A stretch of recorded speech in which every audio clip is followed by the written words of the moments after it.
জানাবো নিত্য প্রয়োজনীয় পণ্যের বাজার দরের খবর। দুয়ারে কড়া নাড়ছে পবিত্র রমজান মাস।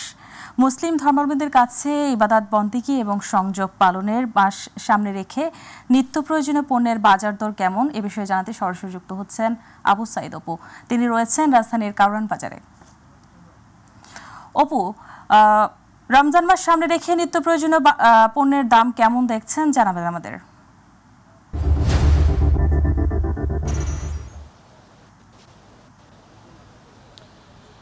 আপনাকে ধন্যবাদ। আপনি যেমনটি জানতে চেয়েছেন যে রমজান মাসকে সামনে রেখে আসলে বাজার ব্যবস্থাপনা কেমন চলছে, সেই তথ্যটি আসলে আপনাদেরকে একটু জানাতে চাই যে প্রতি বছর কিন্তু রমজান মাস আসলেই কিন্তু বাজারে বিভিন্ন দ্রব্যমূল্যের যে নিত্য প্রয়োজনীয় যে পণ্য রয়েছে সেগুলোর দাম কিন্তু আসলে 5 থেকে 10 টাকা 20 টাকা এরকম মানে বেড়ে যায়। এটা আসলে গতানুগতিক একটি চিত্র, কারণ আসলে বছরের 11 মাস খোঁজখবর না থাকলেও ঠিক 12 মাসের মাথায় এসে কিন্তু বাজার নিয়ন্ত্রণে তৎপর হয়ে ওঠে সংশ্লিষ্ট কর্তৃপক্ষরা। আমরা সকাল থেকে এসে যে জানতে পেরেছি যে শীতকালীন যে সবজি আসলে যেহেতু শীত মৌসুম চলে যাচ্ছে, যার কারণে শীতকালীন সবজি আস্তে আস্তে কমে যাচ্ছে। এই জন্য নতুন যে সবজিগুলো আসছে সেই সবজিগুলোর দাম একটু আসলে বাড়তি হচ্ছে, কারণ পরিবহন খরচ থেকে অন্যান্য সংশ্লিষ্ট কিছু খরচ রয়েছে। পাশাপাশি আরেকটি আপনাকে মানে বিষয়ে জানাতে চাই যে অন্যান্য যে মানে জিনিসপত্র রয়েছে, অর্থাৎ রমজানের যে সামগ্রীগুলো রয়েছে, বুট, চিনি, তেল থেকে শুরু করে অন্যান্য বিষয়, এর মধ্যে কিন্তু চিনি, বুট সব কিছুর দাম 10-20 টাকা মানে কমলেও বড় সংকট দেখা দিয়েছে ভোজ্য তেলের ক্ষেত্রে।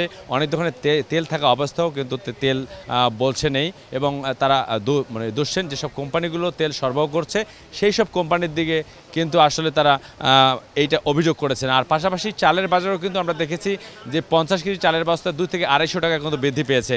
অর্থাৎ সব কিছু মিলে বাজার কিন্তু একদম অস্থিরতা অবস্থা বিরাজ করছে। আমরা যদি একজন ব্যবসায়ীর সঙ্গে একটু কথা বলতে চাই, আমরা কাছে জানতে চাই এই যে তেলের যে মানে ভোজ্য তেলের যে এই যে সংকট, এর আসলে মূল কারণটা কি? আসলে মূল কারণটা কি এটা কোম্পানিরা জানে, ডিস্ট্রিবিউটাররা জানে। এটা যে বলে রোজার সময় দিবে, তো মানুষও 15 দিন আগে তো বাজার কেনাকাটা শুরু করে দেয়। যে এখন যে ক্রাইসিস বাজারে তারা তো কোনো গুরুত্বপূর্ণ দিতেছে না, খালি কয় 28 তারিখ 29 তারিখে তেল দিব। ওষুমতে মানুষের বেচা কেনাকাটা হয়ে গেলে ওষুমতে তেল দিয়ে কী করবে? আর বলতেছে বাংলাদেশে পর্যাপ্ত তেল আছে, তেল থাকা অবস্থা তেল পাইতেছে না মানুষে। এটা আমরা তো কিছু বলতে পারি না। যার তো মানে আপনার রোজার যে বুট, চিনি এগুলোর দাম আসলে কেমন কমেছে কি? আসলে এগুলো কমতির দিকে আছে। যেমন ছোলা, চিনি, মুসুরির ডাউল, খেসারির ডাউল, এগুলোর দাম অতিরিক্ত কমার ভিতরে আছে।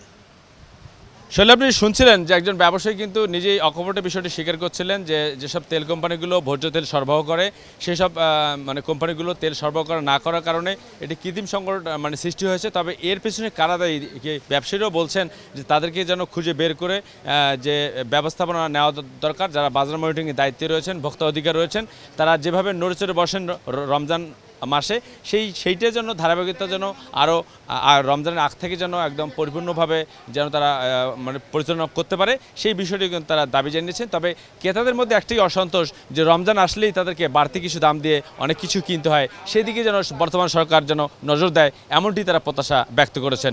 তো সোহেলি, এটাই ছিল আমার কাছে কারওয়ান বাজার থেকে সর্বশেষ খবর। সোহেলি, আপনাকে ধন্যবাদ।